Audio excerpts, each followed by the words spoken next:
When Fire Emblem Three Houses released worldwide on July 26, 2019 for the Nintendo Switch, it marked a milestone not only for the long-running Fire Emblem franchise, but also for tactical role-playing games as a whole. Developed by Intelligent Systems in collaboration with Koei Tecmo, the game was both familiar and groundbreaking, marrying the grid-based combat and character-driven storytelling the series was known for, with new mechanics, deeper player choice, and an immersive hub world structure. Within weeks of its release, Three Houses captured the attention of critics, longtime fans, and newcomers alike. It went on to become one of the best-selling entries in the series, winning awards, sparking countless debates online, and embedding itself in gaming culture through memes, fan art, and academic discussions about its themes. But what makes Three Houses so beloved, even years after its release? The answer lies in a confluence of factors. The narrative's branching structure, the vivid cast of characters, the balance between strategy and accessibility in gameplay, the emotionally resonant themes, and the way the game fosters replayability and community engagement. Players don't just play Three Houses, they inhabit it, forging bonds with characters, making weighty decisions, and experiencing a story that feels personal. Today I want to explore in depth of the reasons for Three Houses' enduring popularity and the cultural impact, tracing its legacy from the broader history of the series to the individual elements that make it one of the most beloved RPGs of the past decade. Hello everyone, my name is Fedro and this is Cozy Fedgy, and on this channel we cover a variety of things such as video essays, reviews, JRPGs, and all things cozy gaming. Now, from the title of this video you can tell I'm going to pretty much gush about why I love Fire Emblem Three Houses so much. The reason why I decided to make this video was because at the most recent Nintendo Direct in September in 2025, depending on whenever you want to watch it, I just want to date this video, that we can get the context of why I'm making this video, is that they released the trailer and the announcement of the new and latest installment of Fire Emblem with Fire Emblem Fortune's Weave. And with this title, it has kind of come to our conclusion that it's set in the same universe and world as Fire Emblem Three Houses, which to me, in my standard, is one of the best Fire Emblem games out there, and one of my favorite Fire Emblem or my favorite JRPGs out there ever. It's one of the first JRPGs I've ever played, and I know there's a running joke going on right now that, oh my god, another 5 to 6 more years of Fire Emblem Three Houses discourse, and you know what? I'm here for it. I'm so down to get back into the world of Foland. I'm so ready to dive into the whole world of was Three Houses. I mean, I loved Three Houses so much. I played it 5 times, and I'm currently playing through my 6th playthrough. I just love it so much. So I want to just gush about why it's so loved, because I know that I am not the only one who shares the sentiment and why and how Fire Emblem Three Houses is such a great game. It's amazing, it's awesome, and I know with Engage there was a lot of discourse on whether or not it was a good entry to the entirety of the franchise. I am on the side of it wasn't really that fun of a game, in my opinion. Like, the gameplay and combat was great, but that story left so much to the imagination. It just wasn't hitting for me. I didn't like it so much I sold my copy of it, because I know for a fact I wouldn't replay it. However, Three Houses I have replayed plenty of times. So today I want to dive into what makes Three Houses such an amazing game, and why it is honestly a staple to have in your Nintendo Switch collection. If you have a Switch and don't have this game, please add it to your collection. Please play it. As someone who is relatively still new to JRPGs, honestly, and especially at the time that I played it back in 2020, I honestly think it's a really good introduction to not only the franchise and the Fire Emblem series, but also tactical RPGs and strategy RPGs as a whole. But I can go on and more, but let's go into the video and talk about why Three Houses is such a beloved game. To understand why Three Houses is beloved, it helps to situate it within the legacy of Fire Emblem. The series began in 1990 with Fire Emblem Shadow Dragon and the Blade of Light on the Famicom, introducing players to turn-based tactical battles where every move carried weight, especially due to its notorious permadeath mechanic. For decades, the franchise was niche, known primarily in Japan and among import fans elsewhere. This changed with Fire Emblem Awakening in 2012, which revitalized the series after declining sales threatened its survival.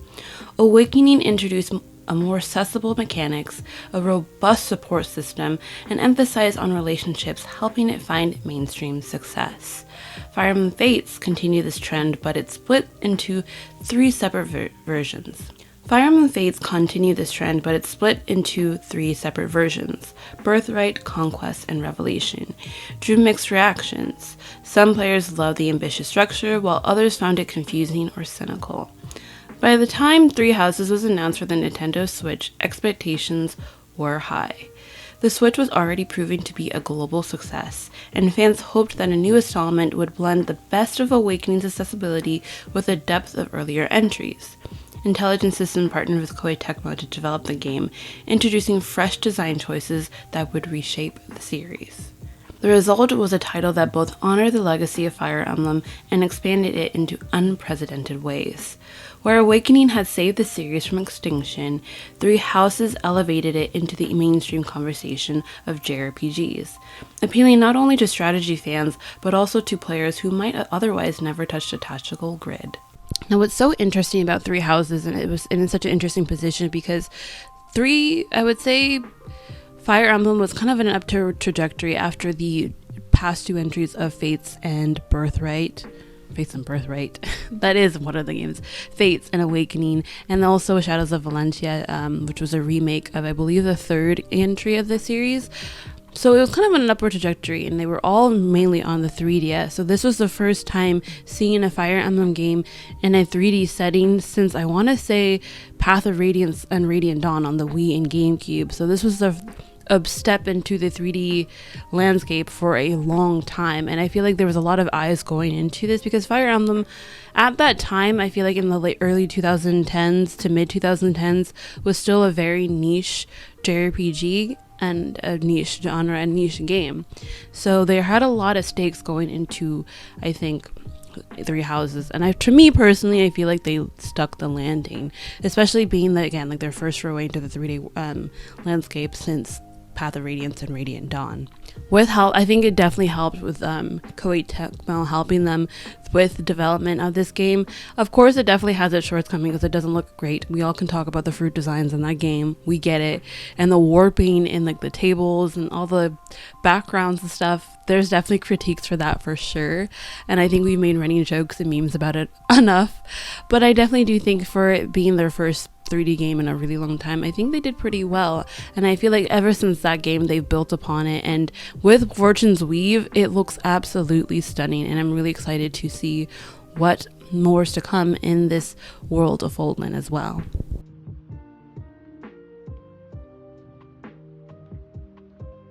One of the defining features of Three Houses, and a core reason for its beloved status, it is its branching narrative structure. Unlike earlier entries, which largely followed linear stories, Three Houses places the player in a central position of choice. As Byleth, a mercenary turned professor at Garreg Mach monastery, players must choose which of the three student houses to lead: the Black Eagles, Blue Lions, or Golden Deer. This decision isn't just cosmetic. It determines not only the students the player mentors, but also the entire perspective through which the story of Foldland is told. Each house provides a unique lens on the world's political and social struggles. The Black Eagles, or Edelgard's route, you follow Edelgard, is a reformer who seeks to dismantle the oppressive systems upheld by the Church of Seiros. Her route explores themes of revolution, systemic change, and the cost of pursuing a new order. Choosing Edelgard often forces players to question the morality of rebellion and whether the end of justice justifies the means. The Blue Lions. Dimitri's story is one of trauma, vengeance, and eventual redemption. His descent into darkness during the time skip and the subsequent struggle to regain his humanity form one of the most emotional and powerful arcs in the franchise. Players who follow Dimitri must grapple with the cycles of violence and the personal costs of war. The Golden Deer route, Claude offers a more light-hearted exterior, but his ambitions runs deep. As an outsider of the mixed heritage, he dreams of breaking down the prejudices and divisions within Foldland. His route is often seen as the most optimistic, exploring themes of tolerance, understanding, and unity. The Church route, which is a Silver Snow, if players side with the Church of Seiros instead of Edelgard, they uncover a hidden lore and gain a more neutral perspective on the conflict. This route ties in the deeper mysteries of the setting, including the truth about the goddess Sothis and the nature of the crests that dominate Foland's power structures. What makes these branching paths remarkable is that none of them represent a definitive canon story. Each route reveals only part of the truth, encouraging players to replay the game multiple times. This narrative structure not only extends the game's lifespan, but also embodies its thematic core, perspective matters, and truth is multifaceted. Few RPGs have managed to weave replayability so seamlessly into both gameplay and story. This is why fans continue to debate which route is the best, which ending feels more satisfying, and what the true story of Three Houses might be. The branching narrative is not just a mechanic, it is an invitation to engage critically with the themes of perspective, loyalty, and consequence. Now, personally for me, I honestly think that the three routes and the three separate branching stories paths in Three Houses is really, really amazing. And of course, it has its downfalls. I do think that the first 6 chapters in every single route is relatively the same. A lot of the maps that you do play are kind of the same. But once you get to the proper branching part of each route and the story really kicks in, I feel like, not that the story kicks in at the time skip, but once you finally get to the parts where like the actual route and the actual party that you're choosing kind of fleshes out more, it really hits. And when it hits, oh my god, the story is so good. When I first played it, my first playthrough back in 2020, or was it 2020, was the Golden Deer, Fear the Deer. I'm not gonna lie, I definitely picked that route because Claude is so hot. He's beautiful and amazing, and he's so funny and sarcastic. I love him, super cheeky, and the rest of the cast is really great. Another standouts in the Golden Deer route were definitely Marianne. I loved Hilda. Lysithea is also one of my favorite characters, and a surprise sleeper honestly for me was Ignatz. And then in order of how I played the game, I played from Golden Deer, and then I played Blue Lions, and wow, I'll get to it later, but Blue Lions is definitely a really good route. And then I played Black Eagle, and then I played I guess at the time, the secret route, which was the church route, and then I played the DLC, which was the Cindered Shadows, if I want to say. That was a DLC that came out, I want to say in 2020 or 2021. Someone please fact check me on that. But I love that route, and I love the characters in that, and I feel like it's really cool to talk about all the characters kind of like hidden underground of Garreg Mach monastery. The kind of like what are they called? Not the forgettables, but like the ones on the island where people kind of like throw away. Oh, I can't keep with the name, but y'all know what I'm talking about. But I really liked that story. I loved people like Happy was definitely one of my favorite out of these Cindered Shadows. She was really cool, and her background and her story was really cool. But I definitely do think that different branches had enough different stories to really compel you, and they have different things that go on to each one that really makes them stand out, and different enough where it doesn't feel like you're completely playing the same game over and over again. The first 6 chapters, you're definitely playing the same game over and over again. They still differentiate towards the end, or not, towards like the halfway point is when this game starts to get really, really, really, really cool and gets the plot going. Like for me, when I first played my first round and I finished the Golden Deer, it really had me thinking, I'm really curious as to how the other routes play out, because each story definitely tells differently. After playing all of them, they definitely have their own strengths and their weaknesses. I do believe that the Golden Deer and the Blue Lions route are pretty similar in length, with 22 to 23 chapters. The Black Eagles and the Edelgard's route was about 18 chapters, so it's definitely a shorter one. My least favorite of them all, if I were to rank them, I'd probably put Blue Lions as number 1, maybe Black Eagles as second. I think I like Golden Deers a little bit more, just because you get to know more about like the bigger villain in the story that gets exposed later on in that story. I feel like you get to know more about their story in the Golden Deer route, which makes me like it a little bit more. So Blue Lions, Golden Deer, Black Eagles, and then maybe Cindered Shadows, and then definitely the church route is last for me, because screw Lady Rhea, screw her. We don't care about her in this household. Sorry, not sorry. But either way, I truly do love how each story tells such an interesting perspective of the world of Fodlan and all the history and lore that comes in with that world. And I feel like what's kind of like not talked about enough is the world building done in this game is really, really astounding, and it's really rich. And you could go on YouTube or any avenue on this internet and see so many think pieces that dive deep into the world of Fodlan that I think is really done really well. And I'm really excited to see how this next entry, Fortune's Weave, expands upon the world of Fodlan, because there's so much rich story and world and regions that we still have yet to uncover that I feel like should definitely be fleshed out in this next entry. At the heart of Three Houses are its characters, and they are perhaps the strongest reason for the game's beloved status. The decision to place the player in the role of professor at Garreg Mach monastery fundamentally reshaped the series' dynamic.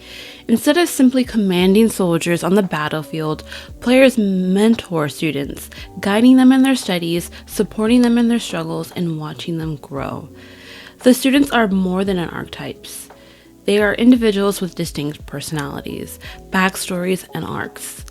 Bernadetta struggles with crippling social anxiety and trauma, making her small moments of courage deeply rewarding.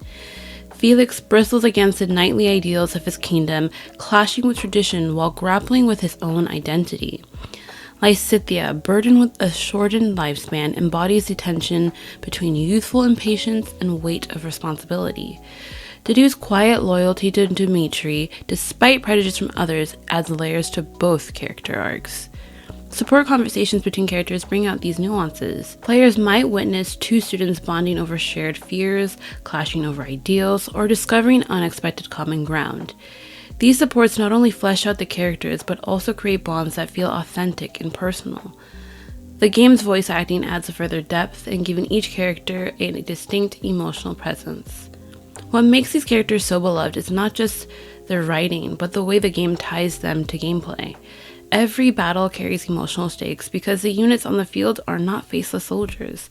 They are friends, prodigies, and confidants. Losing a unit to permadeath isn't just a tactical setback, it's a permanent loss that someone's players have come to know and care for. The emotional resonance is heightened when characters become enemies in different routes, facing off against former students or allies, forcing players to confront the consequences of their choices, blurring the line between narrative and gameplay in powerful ways. This blending of personal connection and tactical decision-making is one of the most distinctive features of Three Houses, and a key reason for its enduring love. I feel like when you play Fire Emblem Three Houses, you cannot not talk about the characters in this game. Till this day, I see edits and fan arts and, again, think pieces about the characters of Fire Emblem Three Houses. It is a huge cast because each region or each house has their own set of characters, and of course there's the extra other characters that you can recruit later on. Each of them have such an interesting background, each story, and I really fallen in love with a lot of them. And I love listening to the S supports and also the interactions they have with not only the professor or the main character that you play as. You get to see their interactions with one another, and I feel like they're definitely a lot deeper than I would say the past entries like Awakening or Fates, in my opinion. I just genuinely, honestly, still to this day, think about these characters and how much I can relate, resonate, or sometimes like look at them side-eyed and the questionable beliefs and that they make and have, but also at seeing them grow as the story progresses, especially after the time skip. It's a really cool thing to see, and I feel like that's why Three Houses resonates with so many people, is because there is probably going to be a character in this game that you will like, that you will resonate with and relate to. Like, there's no way that you cannot have a character that you relate to. The tactical gameplay of Fire Emblem Three Houses deserves equal credit for the game's success. At its core, it retains the grid-based combat and weapon triangle logic that define the franchise, yet it innovates with systems that both deepen strategy and make the experience more welcoming to newcomers. The battalion system introduces squads of soldiers that accompany individual units, adding abilities that can shift the tide of a battle. Weapon arts provide powerful moves tied to specific weapons, giving players more tactical variety. The class certification system offers unprecedented flexibility, allowing players to mold characters into different roles rather than being locked into rigid class lines. This flexibility encourages experimentation and personal expression in playstyles. At the same time, the game introduces Divine Pulse, a mechanic that allows players to rewind turns. This dramatically reduces the frustration of permanent mistakes, without erasing the tension of permadeath. Combined with multiple difficulty modes, Three Houses makes tactical gameplay more accessible than ever. What's remarkable is how gameplay and story reinforce each other. The growth of students on the battlefield mirrors their growth as characters. Training them in specific skills, helping them pass exams, and watching them excel in combat all feed into the sense that the player is truly their professor, shaping their futures. This integration of narrative and gameplay creates a holistic experience that resonates far beyond the battlefield. Now, what I find really interesting about Fire Emblem Three Houses is that, to me personally, I think it's a really good entry point to not just the franchise, but strategy and tactical games as a whole. What I really like about Three Houses is the difficulty modes and settings make it really accessible for a lot of newcomers and older fans alike, with the normal and casual mode, and of course the Divine Pulse mechanic definitely makes the gameplay a lot more easier and accessible for a lot more players, especially when I first played it. I'm not gonna lie, I was pretty intimidated by the tactical and strategy turn-based mechanics of it all, because I've never played a tactical RPG in my life up until that point. And since I played it so many times and I've gotten accustomed to it, not only has it allowed me to get a lot more familiar with the gameplay, but it's allowed me to go back to the older entries and to really not be as scared going into them. Now, I know that there's definitely some critiques because it is an easier game compared to other past entries, especially with the Divine Pulse. And again, I know people critique the map design, which I get it, that they do reuse a lot of the maps, and they kind of sour taste in some people's mouths, which I understand. The maps do get repetitive, and especially if you played it so many times, you kind of know your workarounds that you kind of just speed your way through the process. But I feel like from a first couple of playthroughs, it's really fun and it's super engaging, and I think what they try to do with this particular entry is to make it as easy, beginner friendly and newcomer friendly as possible. That way, when they get accustomed to it, they can bump up the level of difficulty, and then when they do try to play other games, which are definitely harder, they will know that they're still at least familiar with the gameplay and mechanics. They know what to expect, so that they're a little bit more well equipped for the past entries as well. Overall, I feel like Three Houses is still a fun gameplay that could still have improved, and I think they definitely improved it for sure with Engage. And I'm really excited again to see what Fortune Weave does, what they incorporate with past entries, and what they do to add with Three Houses and combat and mechanics to that new entry as well. Another innovation that sets Three Houses apart is the introduction of Garreg Mach Monastery. As a fully explorable hub, between battles, players can wander the monastery, interacting with students, faculty, and staff, and engaging in activities that both build relationships and enhance gameplay. Fishing, cooking, tea parties, and choir practice may seem mundane, but they foster a sense of community and immersion. These activities transform the monastery into more than just a backdrop. It becomes a living space where players feel at home. The setting also reinforces the narrative of mentorship, as players literally spend their days teaching, guiding, and bonding with their students. The monastery's significance is magnified after the time skip halfway through the game. The carefree days of shared meals and friendly rivalries are replaced by the grim reality of war, where former students become enemies and familiar hallways echo with the weight of absence.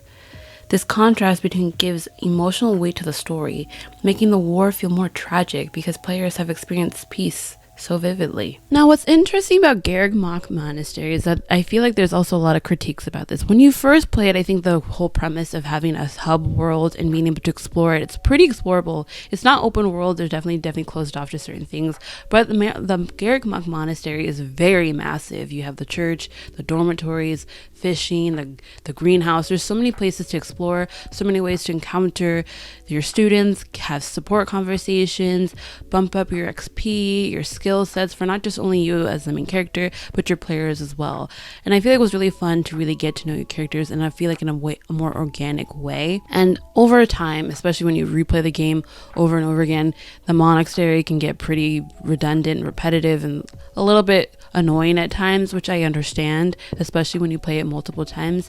And I think they took that critique a little too much with Engage and made that hub world really dead and empty and lacked substance, in my opinion. So I'm really curious if they do incorporate a hub world. I mean, they usually do incorporate hub worlds in most Fire Emblem entries. I'm really curious as to how they're going to make a happy medium where it's not empty and dull like Engage, but still not redundant and repetitive that Three Houses made it. Either way, it's still a really cool way to explore and get to know the world, learn more about the world and the lore, especially going into the library. I feel like the library is slept on, especially when you get the time to really explore and learn more of the lore. But either way, the monastery was really fun respite to have in between battles for sure.